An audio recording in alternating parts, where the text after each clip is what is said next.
Hey, cousins. Listen, there's something to be said when someone is so in love with themselves that it becomes overwhelming for everyone around them. Okay. I understand that Triple H, Paul Leviskate, has taken the reins, and it's been what, about 2 years now? And when he first showed up, Stephanie McMahon essentially said, "Welcome to the Triple H era." I didn't know it was going to turn into the Triple H show. Triple H is essentially the Puff Daddy of pro wrestling. Now, pause. Before you say, "What are you talking about, baby?" I ain't saying nothing about the sexual stuff. Puff Daddy. When I was growing up listening to hip hop, Puff Daddy dominated a lot of the hip hop and R&B genre. Puffy was on all the videos. Puffy was on all the music. Puffy was doing all of the interviews. Puffy was everywhere with his artists. It was Puff Daddy and Bad Boy, okay? Now it's Paul Leviskate and WWE. Paul Leviskate is doing the interviews. Paul Leviskate is opening the shows. Paul Leviskate has 4 belts. Paul Leviskate has a statue unveil. Paul Leviskate has a wax unveil. Paul Leviskate is glazing himself. Paul Leviskate has conferences for no reason. Paul Leviskate has to point his finger at people when they win or do anything worthwhile. You understand? It's unnecessary. One thing about Vince McMahon, when he had to step out, he was his quote unquote character. Other than that, Vince McMahon was not doing interviews. He left all of that to his employees. That is the point. You ain't never seen Vince McMahon welcome to WrestleMania, welcome to this and that. Now, sometimes he did, and then he got the fuck out the ring. But this whole "are you ready" shit that didn't even get over and pop back in the day. That "are you ready" shit didn't pop like y'all think it did. But whatever, whatever. I was just there, so what do I know? Okay. When he had the Hall of Fame, we went through what, 10 weeks of Triple H acting like he did not know he was going to Hall of Fame. They did a whole stink about it. And then he was the only person to get a vignette. We got the history of Paul Levesque vignettes. Oh my God, that sounded crazy as fuck. Paul Levesque vignettes. I didn't know Michelle McCool. I didn't know Lex Luger. I didn't know they had Legacy going in. Kamala went in apparently. Y'all said he was down to the goddamn Hall of Fame and spoke for damn near 2 hours, knowing them damn people had to go to work the next day. That's what y'all said. Self-absorbed is an understatement. It's borderline narcissist if you really want to do it. And that's light. That's light, because a narc ain't nothing to play with. Stephanie McMahon is right there to reinforce and pull up the caboose, because she ain't no goddamn different. Stephanie McMahon stayed away from the WWE while Vince McMahon was under fire. We don't know where Shane at. Shane, I don't think, was at the Hall of Fame. Okay?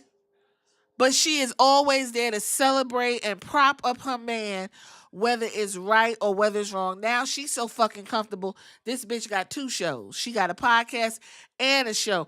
And now she's going to roll out a bunch of high profile mega millionaires and billionaires and supposed to humanize them. Stephanie McMahon's going to do that. Ha! What a joke. What a joke. For a long time, Paul Leviskate was not liked.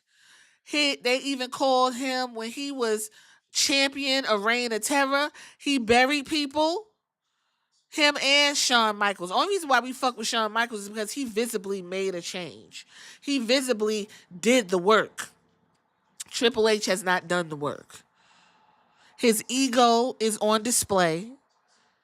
You can see he's very sensitive. He's always on the fucking internet. He's talking to people like they fucking crazy. It is apparent that I don't think this was really a good fit for him. He stepped into the role because he was down in NXT. They put him in NXT because apparently Vince McMahon didn't want to be bothered with him. He was over on NXT on the WWE network. It was an hour show. You could do what the fuck you want. You ain't interrupting nobody. You're not in danger. Cool. Because every time Vince McMahon got one of the girls or the guys from NXT, he didn't know what the fuck they was about. He didn't give a shit. He changed everything they was doing and then proceeded to do what he want with them. Not everybody from NXT was a success on the main roster coming with what Paul Levinsky was giving them. Okay? And now he's in charge. The way he went over there and shook Stone Cold's hand and Bret Hart's hand, these two guys were titans in the WWE compared to Paul Levinsky. Titans. That's why they was just like, look at this motherfucker here. Coming in hot like that. Like, who the fuck does he think he is? Crazy. Ego off the charts. If they're trying to put Vince in the background, do that. But you don't bring him up during your damn speech. So apparently you're not. You trying to elevate Triple H as if he's doing this avant-garde shit. All this man has done was change some camera stuff, moved it more towards a UFC type setting like Dana White, and raised the fucking prices through the roof. That's really it. We have already seen not too much has changed in the writing. We have Triple H's kids and the people he have preference get more of the TV shine. And it just gives us more content to see that this man doesn't know what the fuck he's doing.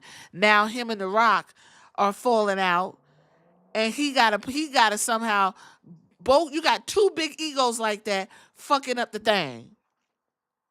It is something to watch. So they unveiled this statue down to the Hall of Fame. It was very clunky. Rosenberg did a terrible job. Let me say something about this. Stephanie McMahon had nothing to do with her daughters because all of them look just like Paul Levinsky. My God, on today.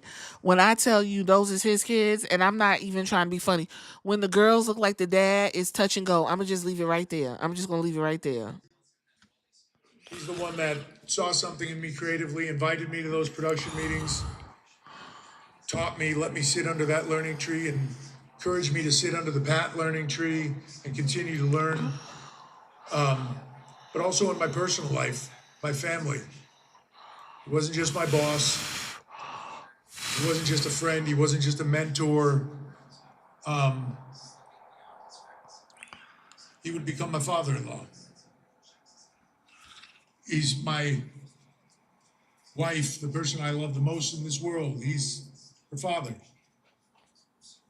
He's my kid's grandfather. So it's complicated. Is it? Is it complicated? He's your kid's grandfather, and he does terrible shit to someone else's daughter.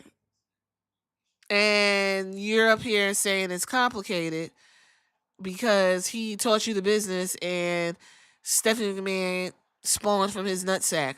Okay, but I will say, and I always said, I don't expect much from Paul Levinsky because he was under Vince McMahon's learning tree. So the goofy shit is what you get. Now, Paul Levinsky doesn't know how to pick talent. Vince McMahon's very good at that. But what can you do? What else did Paul Levinsky say? He about to cry.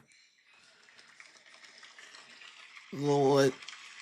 Them people didn't even want to clap, child. They like, I'm tired. When there's somebody that helps propel you that far, you owe them so much. He taught me so much. What to do, what not to do. I'm grateful for all those lessons. I love you, Vince. And thank you. I mean, listen, it's just some things you just don't want to touch on, especially like at this moment. We know no one's dumb. We know that you still are, in the woods with him. That's your wife's daddy and all that old shit. We get it.